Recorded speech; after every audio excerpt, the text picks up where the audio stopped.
today because it's going to be a little cool. Kind of definitely going to feel like a Monday for sure. But hey, better news as we get to Friday, we're going to be tracking a new round of 70s for you. And looks like it's going to be a fairly quiet week ahead of us too. So we can finally give that rain gear a little bit of a break. That'll be nice. Let's take you outside to Interstate 80 as we track the traffic situation for you. All is quiet so far. Nothing that's going to delay you. Temperatures in the upper 40s, even some low 40s too. Kind of mixed depending on where you live. A little bit of warmth here and there, but overall, not too bad of a start for us this morning. This, though, is not really going to change as we go into the afternoon. We got a couple of things working against us today and trying to warm things up. One is going to be the cloud cover. We're going to see a lot of that, an abundance of it, as we get into the afternoon. We're also going to have windy conditions, too. Those winds will crank back up out of the west. And because we're not going to be breaching that 50-degree mark, you guessed it, we're going to have a feels like value to deal with as well. So even though we'll get into the upper 40s, it's going to feel like the low 40s as we go into the afternoon. So keep that heavy jacket on, especially with the lack of sunshine. Here's a preview, by the way, of what we're going to wake up to tomorrow morning. Widespread frost, likely a freeze too. And you're going to have to do some scraping with all that frost that's going to form. You've got temperatures in the 30s and 20s in the Dakotas and Minnesota. So here's the status of what we've got going on alert-wise. You've got a freeze warning for the entire Quad Cities. That will start tonight, go through tomorrow morning.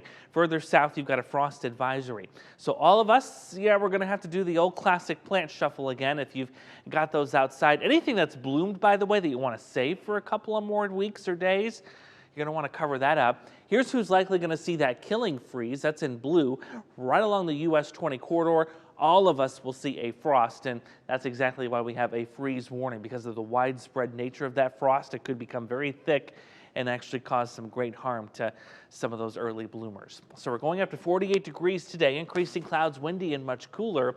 And then tonight we'll fall below freezing for a spell, about 31 degrees or so, widespread frost. Tomorrow, though, is a much nicer day. We'll bring temperatures back into the mid-50s. It will still be breezy, but we'll have full sunshine. And with mid-50s, there is no wind chill factor. It's a part of a trend that we're watching too that's going to bring more significant warmth for the second half of the week. So there you see the coolest air today, tomorrow. By Wednesday, we turn things around. The flow becomes more southwesterly aloft. That will bring in warmer air for the remainder of the work week and into next weekend. In terms of our next storm system, you see a little dip in that air mass here of the jet stream too. That's going to be arriving next weekend. That will be our next chance for showers and thunderstorms. Before then, though, you've got a gorgeous day on Friday.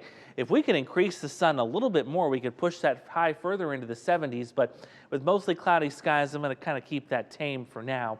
We'll keep an eye on the trend.